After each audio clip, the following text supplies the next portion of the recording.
Assalamualaikum warahmatullahi wabarakatuh. Waalaikumsalam warahmatullahi wabarakatuh. Alhamdulillah, wassalatu wassalamu ala rasulillah Sayyidina Muhammad ibn Abdillah wa ala alihi wa sahbihi wa man wala wa la hawla wa la quwata illa billah, amma ba'd. Ikhwani rahimakumullah, para pemirsa yang dirahmati oleh Allah, malam hari ini kita masih melanjutkan pelajaran di Majelis Ta'lim Ribat Al-Murtadha Al-Islami. Juga kita masih membaca buku karya saya, Jaga Akidahmu. Mudah-mudahan buku ini dan apa yang saya tulis di dalamnya ada manfaat untuk umat Islam, terutama kita pada pendidikan dasar sekali, yaitu masalah sholat. Dan tentu masalah sholat ini, walaupun ini pendidikan dasar, tapi menjadikan suatu hal yang paling fenomenal di dalam ibadah kita. Karena itu dikatakan orang yang waman aqomas sholat faqad aqomad-din. Barang siapa yang mengerjakan sholat, berarti dia telah mendirikan agamanya. Wa man taraka shalah faqad hadamaddin. Barang siapa yang meninggalkan sholat dengan sengaja, seakan-akan dia telah menghancurkan agamanya. Karena itu kita sebagai umat Islam, karena ini yang paling difardukan dalam kehidupan kita sehari-hari adalah masalah sholat. Dan ini mengandung akidah, keyakinan yang sangat luar biasa. Di samping namanya sholat itu adalah praktek syariat, tapi di dalam bacaan-bacaan sholat ini semua mengandung tasawuf. Inna sholati wa nusuki wa mahyaya wa mamati lillahi rabbil alamin. Inna sholati, sesungguhnya sholatku. Inna sholati wa nusuki, dan nusukku, ibadahku. Inna sholati wa nusuki wa mahyaya wa mamati, hidup dan matiku itu lillahi rabbil alamin, demi untuk Allah SWT, Tuhan seluruh sekalian alam ini. Makna tasawuf yang paling tinggi, insya Allah kalau kita mengamalkannya di dalam masalah sholat ini, kita sudah mengamalkan yang namanya tauhid, yaitu keyakinan kepada Allah SWT dengan segala perintahnya, sekaligus adalah melaksanakan syariat yang difardukan kepada umat Islam, dan juga mengakui dengan ilmu tasawuf di dalam sholat itu tentang kemuliaan Allah SWT. Dan kita juga kelak akan rujuk kepada Allah SWT. Tujuan akhir kita adalah Allah SWT.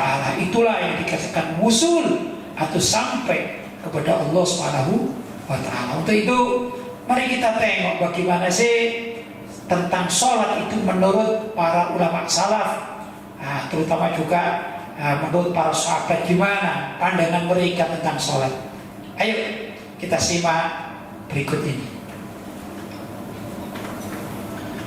Bismillahirrahmanirrahim. Salat berjamaah di mata Sayyidina Umar bin Khattab. Diriwayatkan oleh Imam Nafi' dari Ibnu Umar bahwa Sayyidina Umar bin Khattab radhiyallahu anhu suatu saat keluar menuju kebunnya. Lalu beliau kembali, sedangkan orang-orang telah selesai mengerjakan salat asar berjamaah.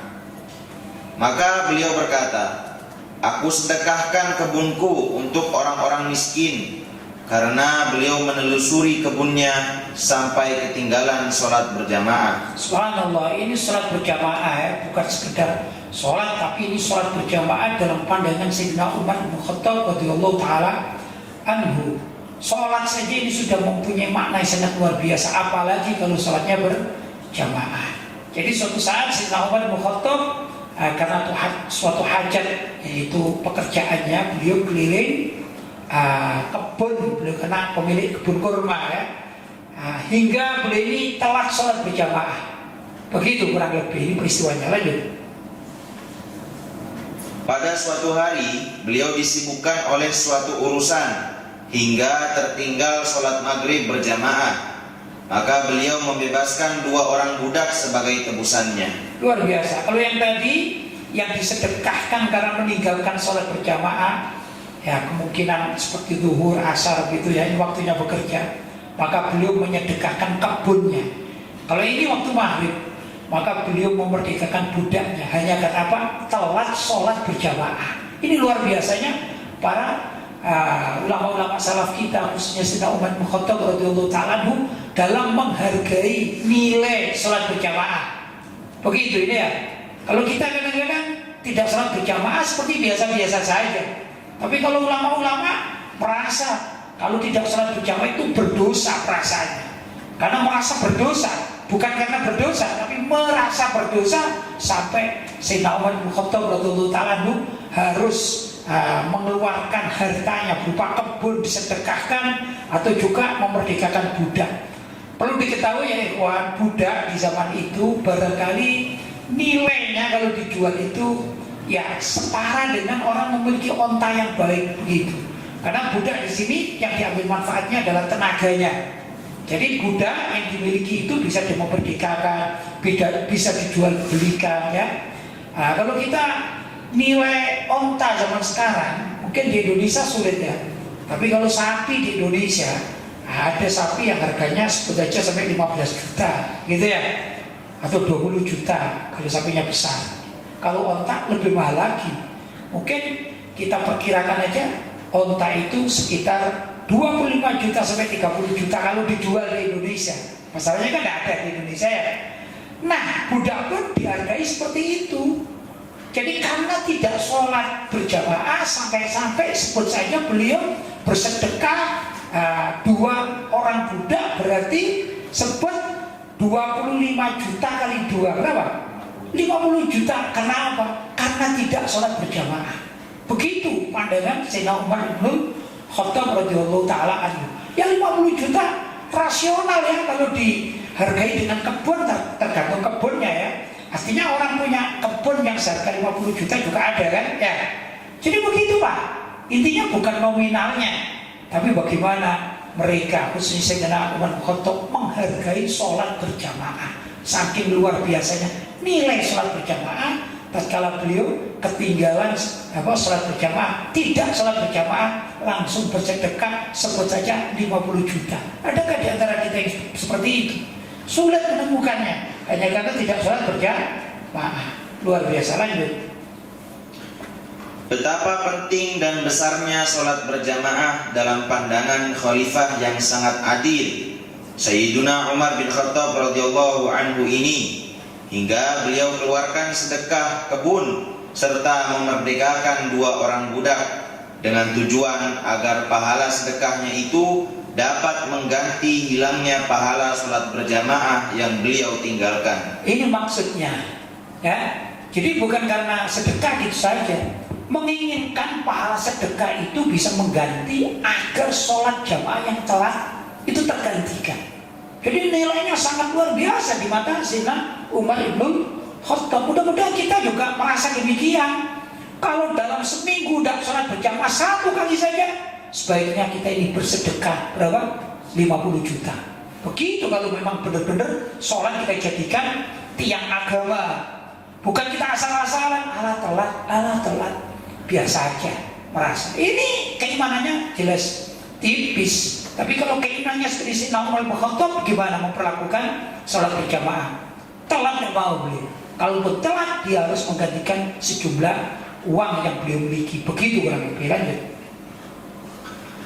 Sayyidina Umar bin Khattab radhiyallahu anhu sangat peduli dengan setiap ajaran Nabi Muhammad sallallahu alaihi wasallam.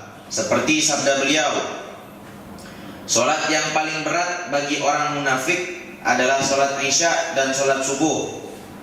Kalau mereka mengetahui keutamaan yang terdapat dalam kedua sholat tersebut, mereka akan mendatanginya walaupun dengan merangkak. Aku sangat ingin memerintahkan sholat dikerjakan, lalu dikumandangkan iqamat, dan kuperintahkan seseorang untuk mengimami para jamaah. Sementara itu, aku pergi bersama beberapa orang yang membawa seikat kayu bakar menuju orang-orang yang tidak ikut sholat berjamaah dan membakar rumah-rumah mereka dengan api. Hadis riwayat Al-Bukhari nomor 644 dan Imam Muslim nomor 651. Luar biasa. Ini sabda Nabi Muhammad SAW. Beliau mengumpamakan ini ya. Jadi kalau ada orang atau masyarakat di rumahnya tidak mau sholat berjamaah, itu kalau bisa oleh beliau Nabi Muhammad SAW rumahnya dibakar. Jadi senilai rumahnya orang itulah nilai apa? Sholat berjamaah. Luar biasa ini. Itu kadang-kadang kita enggak, kita asyik aja di kamar atau di mana sholat sendirian. Ini kalau ketemu Nabi Muhammad, ini bukan tidak sholat loh ya, sholat sendirian. Misalnya di rumahnya, itu rumahnya mau dibakar. Ini perumpamaan, saking apanya, saking besarnya nilai sholat berjamaah. Itu adalah betul-betul orang yang beriman dengan sempurna kepada perintah Allah Subhanahu wa Ta'ala. Begitu luar biasanya. Lanjut. Tentu saja Sayyiduna Umar bin Khattab radhiyallahu anhu merasa dirinya berdosa jika meninggalkan sholat berjamaah setelah beliau memahami sabda Nabi Muhammad SAW ini. Sekalipun hukum sholat berjamaah itu sendiri adalah sunnah muakkadah atau sangat dianjurkan menurut mazhab Syafi'i dan beberapa mazhab yang lain. Bahkan ada juga di antara para ulama yang menghukumi fardu ain untuk pelaksanaan sholat lima waktu berjamaah. Ya, menurut mazhab yang kita anut sholat berjamaah, maksudnya berjamaahnya sendiri itu sunnah muakkadah, sunnah yang sangat dikuatkan ya. Walaupun ada sebagian para ulama mengatakan wajib orang itu setiap sholat 5 waktu berjamaah, tapi bukan mazhab kita. Alhamdulillah mazhab kita masih memilih bahwa sholat berjamaah itu hukumnya sunnah muakkadah. Tapi perlu diingat nilainya bagaimana itu ya, padanannya itu. Kalau orang tidak sholat berjamaah, seakan-akan dia ini merelakan rumahnya untuk dibakar atau merelakan kebunnya untuk dijual, bukan dijual, untuk disedekahkan. Atau kalau dia ini mempunyai budak, seakan-akan dia telah merelakan budaknya untuk dimerdekakan. Ya kalau sekarang ini ibarat kita di Indonesia barangkali sapi barangkali ya, untuk padanannya ya, mempunyai 2 ekor sapi yang besar, gitu yang harganya kurang lebih 20 juta. Ya itu harus disedekahkan, begitu kurang lebih. Atau mungkin lebih mudah, orang zaman sekarang ini kalau berani meninggalkan sholat berjamaah, maksudnya tidaklah dia bersedekah 50 juta setiap kali meninggalkan sholat berjamaah. Jadi sangat luar biasa nilainya sholat berjamaah. Lanjut. Perasaan berdosa itulah yang mendorong Sayyiduna Umar bin Khattab radhiyallahu anhu untuk segera mensedekahkan kebunnya untuk kaum fakir dan miskin, maupun memerdekakan 2 orang budak hanya karena beliau tertinggal sholat berjamaah. Itu hanya karena tertinggal sholat berjamaah, bukan karena tidak sholat loh ya.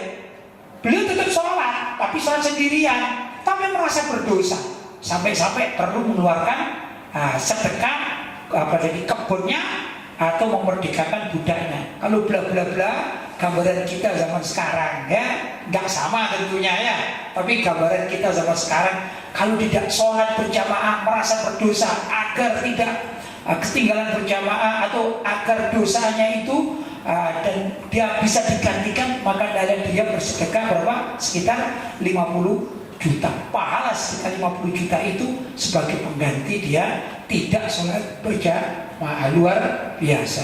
Lanjut. Begitulah gambaran kesempurnaan iman yang dimiliki oleh khalifah yang sangat adil Sayyiduna Umar bin Khattab radhiyallahu anhu. Semoga dapat diteladani oleh umat Islam dewasa ini. Ya tentu ya, kalau bisa kita ini jangan sampai tidak berjamaah apapun alasannya. Kalau misalnya ya di musola kita sudah telat sholat berjamaah, telat. Kemudian kita di rumah juga telat, di tempat-tempat berjamaah yang lain sudah telat kita. Gimana caranya? Maka kita mengajak satu orang ya paling tidak sehingga satu orang itu bisa sholat berjamaah dengan kita. Jadi hukumnya kita tetap sholat berjamaah walaupun tidak dengan imam musola, tidak dengan imam masjid ya, atau perkumpulan-perkumpulan seperti pesantren misalnya ya. Begitu, maka adalah dia pandai-pandai. Daripada aku kehilangan uang 50 juta, mending aku ngajak kawanku satu, ayo sholat sama aku. Misalnya kawannya ini sudah sholat, maka boleh si kawan sudah sholat dimintai, kamu sedekah sholat ya. Nah, kemudian kita yang tadi itu tidak sempat berjamaah karena ketinggalan, karena suatu sebab, hendaklah kita menjadi imam, dan kawan kita yang sudah berjamaah sebelumnya menemani kita bersedekah menjadi makmum kita, sehingga sholat kita tetap berjamaah walaupun cuma dengan 2 orang. Mestinya begitu cara berpikir. Jangan mudah-mudah kita ini meninggalkan sholat berjamaah. Ya, Allah, biarlah sholat berjamaah. Yang penting aku sholat kan sah, sama-sama sah. Ini pikiran yang ya tidak normal menurut saya. Ya, tidak seperti apa yang diajarkan oleh Sayyidina Umar bin Khattab radhiyallahu taala anhu. Begitu kurang lebih. Lanjut.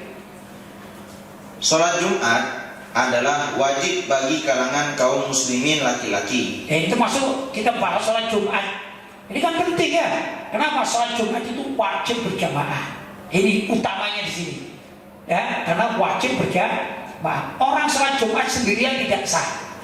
Gitu ya, sendirian tidak sah. Orang laki-laki tuh, apalagi perempuan ya. Saya mau sholat sendirian, ya dengan khutbah, dengan Bilal, dengan semuanya dilakukan 2 rakaat tapi sendirian tidak sah. Dan ini sholat Jumat adalah sholat yang kewajibannya berjamaah. Lanjut. Barang siapa meninggalkan sholat Jumat tanpa uzur yang diperbolehkan oleh syarak, maka ia berdosa dan wajib mengqadhanya dengan sholat zuhur 4 rakaat. Ya, ini khusus sholat Jumat ya, wajiban kita. Kalau misalnya ada orang tidak sholat Jumat karena suatu sebab macam-macam, karena sakit, karena bepergian ya, dan lain sebagainya, yang sekira diperbolehkan oleh syariat untuk meninggalkan sholat Jumat karena tadi itu sakit ya, dan lain sebagainya, maka dia wajib mengqadhanya atau menggantinya dengan sholat zuhur berapa? 4 rakaat. Lanjut. Sholat Jumat adalah termasuk syiar Islam. Karena itulah wajib dikerjakan secara berjamaah di masjid. Ya, masjid di sini ya, ini adalah kaul yang paling muktamad, paling kuat ya. Makanya apa? Sholat Jumat di mana? Di masjid. Begitu. Tapi misalnya ada suatu masalah, boleh tidak sholat Jumat di luar masjid? Boleh, dengan beberapa kriteria. Boleh sholat Jumat di luar masjid, itu boleh. Di lapangan misalnya. Kenapa? Begini ya, zaman Nabi Muhammad SAW terdahulu, yang namanya Masjid Nabawi itu adalah lapangan atau tanah lapang yang dikitari dengan pagar, ada sur, ya? Belum ada bangunannya, sehingga sebagian orang mengatakan ini adalah lapangan. Yang satu mengatakan iya, walaupun lapangan sudah diwakafkan untuk masjid, jadi hukumnya masjid. Nah, dari permasalahan ini termasuk juga sholat Idul Fitri, Idul Adha. Dalam beberapa riwayat dikatakan Nabi Muhammad sholatnya di lapangan. Padahal lapangan dimaksud adalah lapangan yang sudah dihibahkan atau diniatkan atau diwakafkan untuk masjid, itu maksudnya. Jadi kalau hukumnya lapangan itu hukum masjid, tapi bentuknya masih lapangan. Nah, begitulah kurang lebih ya. Maka di sini ada perbedaan pendapat dari kalangan para ulama. Tapi qaul yang paling kuat adalah sholat Jumat itu dilakukan di masjid. Andai kata tidak di masjid karena suatu sebab, juga sebagian ulama mengatakan sah. Lanjut. Umat Islam diperintahkan mendatangi masjid untuk melaksanakan sholat Jumat ini jauh lebih awal daripada dikumandangkan azan Jumat. Bahkan bagi mereka yang datang terlebih dahulu, maka dijanjikan pahala yang lebih besar daripada mereka yang datang belakangan. Ya otomatis ya, keluar dari rumah sebelum azan, begitu. Karena apa? Keluar dari rumahnya itu syiar. Nah, keluar dari rumahnya itu syiar, menandakan ini loh hari Jumat, hari kebesaran umat Islam, begitu. Jadi keluarnya begitu sebelum azan. Ini yang disunnahkan. Lanjut. Jika umat Islam perhatian dalam menjaga kewajiban yang satu ini, apalagi jika dapat memanfaatkan forum seminggu sekali ini untuk kepentingan persatuan umat dengan segala aktivitas terkait, niscaya tidak mudah bagi non-muslim untuk mengoyak-ngoyak eksistensi Islam dan umat Islam. Ya, selagi umat Islam masih melaksanakan sholat Jumat berjamaah dan itu adalah syiar agama Allah, insya Allah umat Islam ini masih berjaya. Begitu ya. Dan non-muslim tidak sembarangan bisa mengganggu umat Islam selagi umat Islam masih melaksanakan sholat berjamaah khususnya dari Jumat. Lanjut. Konon Nabi Muhammad SAW dan para khulafaur rasyidin selalu menggunakan forum sholat Jumat ini untuk konsolidasi dengan umat. Sayyiduna Umar bin Khattab radhiyallahu anhu juga pernah mengatur barisan pasukan muslim dalam menunaikan kewajiban mereka lewat mimbar Jumat. Karena sangat pentingnya pelaksanaan sholat Jumat di masa-masa awal Islam berkembang, hingga orang yang terlambat dalam menunaikan ibadah Jumat baru datang saat khatib sudah naik mimbar, maka oleh Nabi Muhammad SAW diberi teguran dalam sabdanya, barang siapa ketinggalan Jumat, maka hendaklah dia bersedekah dengan 1 dinar, dan jika tidak punya, maka hendaklah dia bersedekah dengan 1/2 dinar. Ya, jadi saking pentingnya sholat Jumat.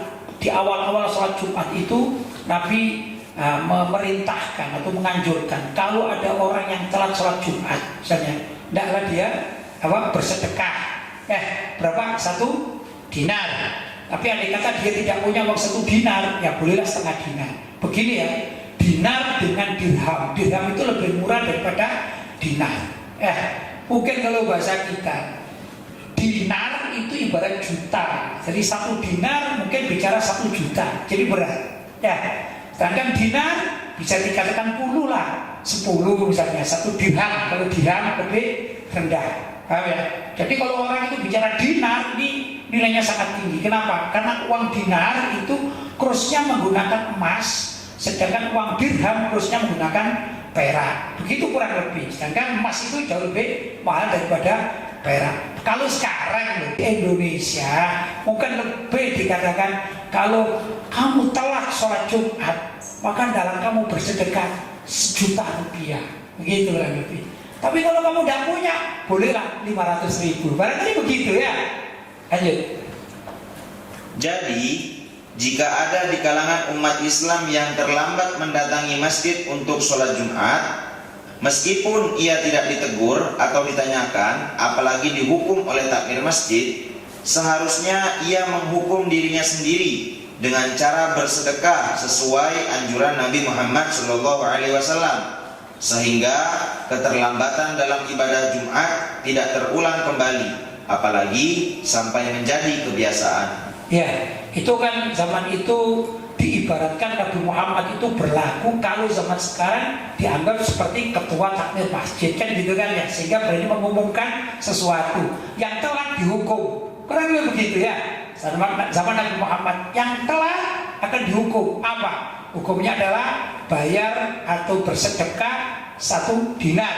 Kalau tidak mampu 1/2 dinar. Begitu. Lah sekarang kan zamannya zaman ketakmiran di masjid-masjid. Maka takmir itu hendaklah mengumumkan, jamaah yang telat sholat Jumat, hendaklah kalian bersedekah. Begitu. Ya, lanjut. Adapun kurs 1 dinar Kuwait untuk zaman sekarang, menurut rata-rata dalam tabel jual beli kurs asing adalah berkisar antara 1 juta rupiah. Ya, 1 juta rupiah. Bagaimana tadi saya katakan? Jadi takmir masjid dalam mengatakan, yang telat sholat Jumat, hendaklah kalian bersedekah 1 juta rupiah, gitu. Untuk memudahkan pemahaman bagi kalangan umat Islam dewasa ini, semestinya sudah tidak ada satupun dari kaum lelaki muslim yang terlambat berangkat ke masjid untuk melaksanakan sholat Jumat. Atau jika terlambat, hendaklah ia bersedekah sebanyak 1 juta rupiah dan langsung dapat dimasukkan ke dalam kotak amal yang disediakan oleh takmir masjid. Ya, itu gambaran zaman sekarang. Tentu berbeda dengan zaman di mana Rasulullah SAW hidup dan memerintahkan untuk bersedekah 1 dinar. Kalau tidak mampu berapa? Jadi setengah dinar. Kalau zaman sekarang kursnya kurang lebih, kalau yang telat adalah bersedekah 1 juta rupiah. Kalau tidak mampu berapa? 500 rupiah. Itu biar apa? Biar tidak ada lagi orang yang berangkat sholat Jumat itu telat, apalagi dengan sengaja. Telat kalau ketiduran nggak ada yang bangunin itu masih rasional. Tapi kalau telat karena leha-leha, naudzubillah min dzalik, nggak boleh ya. Jadi sudah sebelum waktunya azan darah dia berangkat, karena keluarnya kita umat Islam yang laki-laki ini untuk menuju ke masjid kan dengan seragam yang sudah jelas, oh ini mau ke masjid, itu adalah syiar. Paham ya? Sudah selesai? Sudah. Baik, kita lanjutkan dengan sesi tanya jawab. Mudah-mudahan ada yang masuk ya.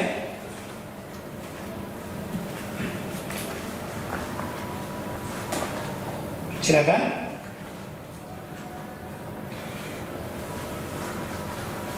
Alhamdulillah, pertanyaan sudah masuk kepada kami. Baik. Langsung saja saya bacakan pertanyaan yang pertama. Assalamualaikum warahmatullahi wabarakatuh. Waalaikumsalam warahmatullahi wabarakatuh. Saya mau tanya, bagaimana hukum orang yang meninggalkan puasa Ramadan karena mencari nafkah? Mencari nafkah kemudian meninggalkan puasa pada bulan suci Ramadan. Begini ya, mencari nafkah. Ada mencari nafkah itu yang kontinu. Ya setiap hari begitu aja. Setahun, 2 tahun, 3 tahun lah. Kalau kontinu, saya sebutkan misalnya kontinu itu seperti orang mengantor, masuk kantor. Tadi kantor pabrik, misalnya ya, itu kan terus menerus. Maka kalau dia tidak puasa karena dia masuk kantor, terus kapan puasanya? Di waktu selain Ramadan dia masuk kantor juga. Akhirnya nggak puasa. Ini dosa besar. Jelas ya? Ini dosa besar. Nggak ada alasan. Saya tidak bisa puasa karena saya kerja. Kerjaku apa? Masuk di kantor. Terus kapan mau mengkodoknya? Itu nggak ada waktu. Dosa besar. Dan orang ini nggak bisa mengatakan saya mau bayar fidyahnya, nggak bisa. Ini dosa besar orang ini. Jelas ya? Jadi dia masuk kantor tetap wajib puasa. Itu satu. Itu kerjaan yang kontinu. Tapi ada kerjaan yang tidak kontinu. Jadi, ya apa itu? Ada kerjaan berat yang tidak kontinu, yang memang tidak ada dilakukan kecuali pada bulan suci Ramadan. Misalnya itu ada proyek. Misalnya ini ada proyek. Kebetulan proyek ini pas jatuhnya pada bulan suci Ramadan, bukan tiap bulan suci Ramadan. Enggak. Misalnya ini ya, ada proyek yang dia tidak bisa meninggalkan proyeknya itu karena ditekan oleh pimpinannya. Apa itu? Adalah misalnya mengambil hasil tiram yang ada di bawah laut, ya, atau mutiara yang ada di dalam laut. Dan kebetulan dari proyeknya itu setelah berputar-putar ini ada satu proyek yang bisa ditinggalkan, sedangkan pekerjaan ini terikat sekali dengan program proyek, maka dia harus terjun ke dalam laut untuk mengambil apa tadi? Mutiara, ya, tiram atau mutiara. Nah ini tahun ini kebetulan jatuhnya ke Ramadan. Sedangkan jelas kalau orang itu menyelam ke air, apa yang terjadi? Maka hidungnya bisa kemasukan air. Kalau hidung kemasukan air sampai masuk ke dalam, sampai sakit dulu ya. Kadang-kadang kalau kita makan tidak sengaja kemudian batuk kan ada nasi yang masuk. Nah, ya. Kalau bahasa Jawanya namanya ketelasapen, katanya ketelasapen. Kalau itu batal. Ya, air masuk dalam ini kemudian masuk ke rongga, ke dalam, bahkan kadang-kadang tenggorokannya itu kalau ini air laut kan asin gitu ya, maka itu batal. Satu. Yang kedua, kalau ada air masuk ke gendang telinga. Biasanya kalau kita berenang pertama itu kan sering tiba-tiba di sini ada bunyi, ada masuk. Kalau kita gini kan rasanya dung dung dung dung. Nah itu masuk ke dalam, batal. Ya, otomatis kalau dia masuk dengan mulutnya ke dalam tenggorokan, ya batal. Itu yang membatalkan puasa. Ada lagi, mohon maaf ya, kalau misalnya ini karena suatu sebab ada air yang masuk lewat kemaluan depan maupun kemaluan belakang, maka puasanya batal. Sudah ya? Jelas. Intinya orang berenang, apalagi tenggelam, itu kan rawan untuk batal puasanya.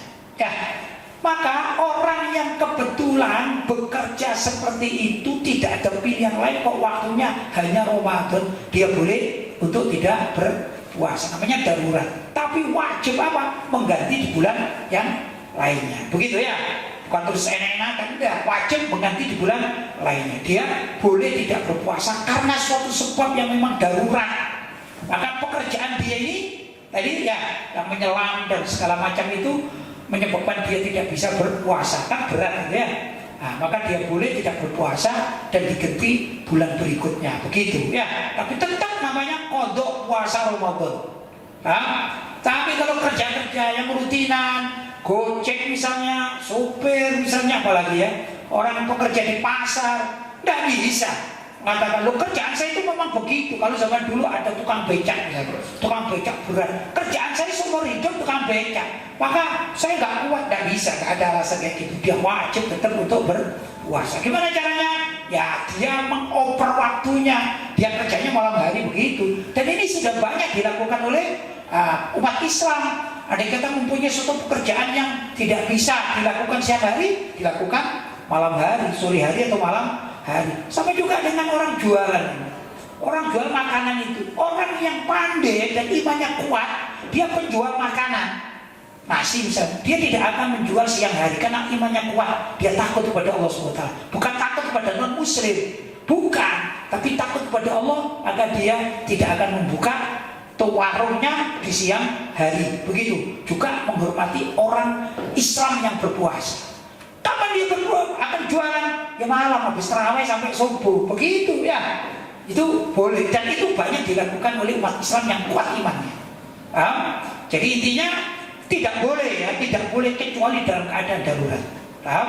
Oke. Pertanyaan selanjutnya, Assalamualaikum warahmatullahi wabarakatuh. Waalaikumsalam warahmatullahi wabarakatuh. Pak Kiai, hukum orang membaca buku yang di dalamnya terdapat ayat suci Al-Quran itu diperkenankan wudhu terlebih dahulu, ataukah kalau semisal kita tidak berwudhu terlebih dahulu hukumnya haram dan berujung dosa? Ampunten matur nuwun Pak Kiai. Baik, begini ya. Menurut para ulama, kita bicara mazhab Syafi'i ya. Buku misalnya, ini buku. Kita lihat, kalau buku ini isinya ayat-ayat Al-Quran, terus selain ayat Al-Quran itu cuma sedikit, hanya keterangan-keterangan. Artinya buku segini itu mayoritas ayat Al-Quran. Ada bahasa Indonesianya tapi sedikit. Maka kalau huruf-huruf Al-Qurannya lebih banyak daripada huruf selain Al-Quran, dia tetap wajib berwudu kalau mau memegangnya, gitu ya. Tapi kalau misalnya huruf-huruf Indonesianya atau juga huruf Arab lainnya selain ayat-ayat Al-Quran lebih banyak jumlahnya, kalau dihitung satu persatu kan bisa diperkira-kirakan, maka dia ini makruh untuk membawanya. Tapi boleh artinya, tidak apa-apa. Karena apa? Mayoritas bukunya yang dibaca ini adalah selain huruf-huruf atau ayat-ayat Al-Quran. Itu menurut sebagian ulama dikiaskan. Bagaimana kalau seorang mempunyai mushaf Al-Quran satu ini, sedangkan dia ini membawa tas, dan tasnya ini juga ada buku-buku yang lain, kitab-kitab yang lain, kitab fikih, kitab tauhid, kitab nahwu, kitab dan lain sebagainya. Kemudian disatukan begini, ya, ditumpuk begini, sudah. Ini pertama kitab fikih, kitab nahwu, kitab apa? Tauhid, kemudian ini Al-Quran, kemudian ini kitab tasawuf, kitab dan lain sebagainya. Kemudian ditaruh di satu tempat atau di tas, dan tasnya dibawa. Boleh apa tidak boleh? Boleh, karena dia tidak niat membawa Al-Qurannya secara khusus. Paham ya? Dan dia tidak wajib untuk berwudu. Andai kata dia berwudu, itu jauh lebih afdol. Tapi orang yang membawa barang di situ ada Al-Qurannya, dia tidak wajib berwudu kalau nilai barangnya itu diperkirakan lebih banyak, lebih besar frekuensinya daripada mushaf Al-Quran. Tapi kalau mushaf Al-Qurannya itu lebih banyak, misalnya ini ya, ada 10 mushaf Al-Quran, ya, ditumpuk 1, 2, 3. Tengah-tengahnya ada buku biasa 1 yang bukan Al-Quran. Berarti apa? Frekuensinya ini kan banyakkan Al-Quran, maka dia tetap wajib berwudu. Kurang lebih begitu. Nah, kita juga bisa mengkiaskan dengan itu. Sebagaimana pertanyaannya, kalau ada buku di mana ada ayat-ayat Al-Quran, kita lihat banyak nggak ayat-ayat Al-Qurannya. Kalau nggak banyak, nggak apa-apa, kita nggak pakai wudu. Tapi lebih afdal kalau kita berwudu, lebih afdal, lebih utama, gitu ya. Demikian juga ada orang bertanya ini sama, bagaimana kalau kita membuka handphone kita, sudah ya, kemudian kita buka ayat-ayat Al-Quran, kan ada itu ya, mushaf Al-Quran. Menurut sebagian ulama kontemporer begini, kalau kita niat baca Al-Quran dengan lewat HP, niatnya baca Al-Quran lewat HP, tidaklah dia berwudu. Tapi kalau dia tidak niat baca Al-Quran, dia baca-baca, ya, tidak apa-apa, dia tidak berwudu. Kenapa? Karena kalau ditutup track gini, klik, kan Al-Qurannya misalnya kan hilang. Itu dikiaskan dengan buku tadi. Berarti apa? Handphone ini lebih banyak bukan ayat-ayat Al-Qurannya. Begitu ya. Maka diperkenankan tidak pakai wudu. Begitu kalau menurut ulama kontemporer. Tapi kalau memang diniati bismillahirrahmanirrahim, aku akan baca Al-Quran juz berapa, ini klik, dicari juz berapa, niatkan, dia duduk, maka anda lihat dia berwudu. Dan juga ayat-ayat Al-Quran yang dalam buku-buku itu hendaklah tidak disentuh tatkala dia tidak punya wudu. Dia sentuh samping-sampingnya aja. Buku tadi loh, ya kayak buku ini kan ayat Al-Qurannya sedikit, maka kalau nyentuh jangan persis di ayat Al-Qurannya krak begini jangan. Ya, nah ini demi kita menghormati ayat-ayat Al-Quran. Tapi sentuhlah samping-sampingnya begini bawahnya. Itu juga ada hukum tentang tulisan Al-Quran yang ada di dinding. Kalau waktu menulisnya, misalnya di figuran ini, waktu menulisnya itu penulisnya niat bahwa itu diniati ayat Al-Quran, entah itu ayat kursi dan lain sebagainya, maka setiap orang yang menyentuhnya wajib untuk berwudu. Tapi kalau tidak diniati sebagai Al-Quran, tapi sebagai zikir misalnya, hiasan misalnya, maka disunnahkan untuk berwudu. Paham ya? Jadi tergantung dari niat pertama penulisnya. Kalau urusan khot-khot yang ada di figura-figura tulisan di dinding begitu ya, kalau niat nulis Al-Quran, maka siapapun wajib untuk berwudu. Tapi secara urfan itu secara umum yang namanya tulisan di figura itu tidak diniati Al-Quran kan, sebagai hiasan kan gitu ya. Kita nggak tahu ini yang nulis dulu niat apa, nggak tahu. Maka kita bisa memprediksikan, kalau gini ya biasanya sih cuma hiasan niat atau zikir pada Allah Subhanahu wa taala, maka tidak wajib berwudu. Tapi kalau ada tulisan hadza Qur'anun Arabiyyun misalnya ya, ini adalah Quran, hadza Qur'anun Majidun, ini adalah Quran yang baik, ada tulisannya, maka dia wajib berwudu. Begitulah menurut sebagian para ulama. Jadi lebih hati-hati kalau kita mau berwudu, tapi andai kata tidak berwudu, mendapatkan buku-buku biasa, bukan mushaf Al-Quran, tapi di dalamnya ada ayat-ayat Al-Quran, demi menghormati ayat-ayat Al-Quran itu dianjurkan untuk wudu, walaupun tidak wajib menurut para ulama kontemporer. Paham ya? Itu yang ditanyakan ya. Baik, sudah selesai masih ada? Selesai. Alhamdulillah sudah selesai kajian kita malam hari ini. Mudah-mudahan ada manfaatnya, dan kita juga mudah-mudahan selalu mendapatkan berkah dari Allah SWT. Terutama kita dalam melaksanakan kewajiban bulan suci Ramadan diberi pahala yang berlipat ganda, dan diampunilah kita ini atas kesalahan-kesalahan kita atau dosa-dosa kita. Mudah-mudahan Allah benar-benar mengampuni kita, keluarga kita, handetelan kita, orang tua kita, baik yang masih hidup maupun yang sudah dipanggil oleh Allah Subhanahu wa taala. Mudah-mudahan mereka mendapatkan ampunan khususnya di bulan suci Ramadan, dan juga keberkahan bulan suci Ramadan yang saat ini kita jalaninya. Demikian ya ikhwan, mudah-mudahan ada manfaatnya. Hadza ma aqulu lakum wal afu minkum, wassalamualaikum warahmatullahi wabarakatuh. Waalaikumsalam warahmatullahi wabarakatuh.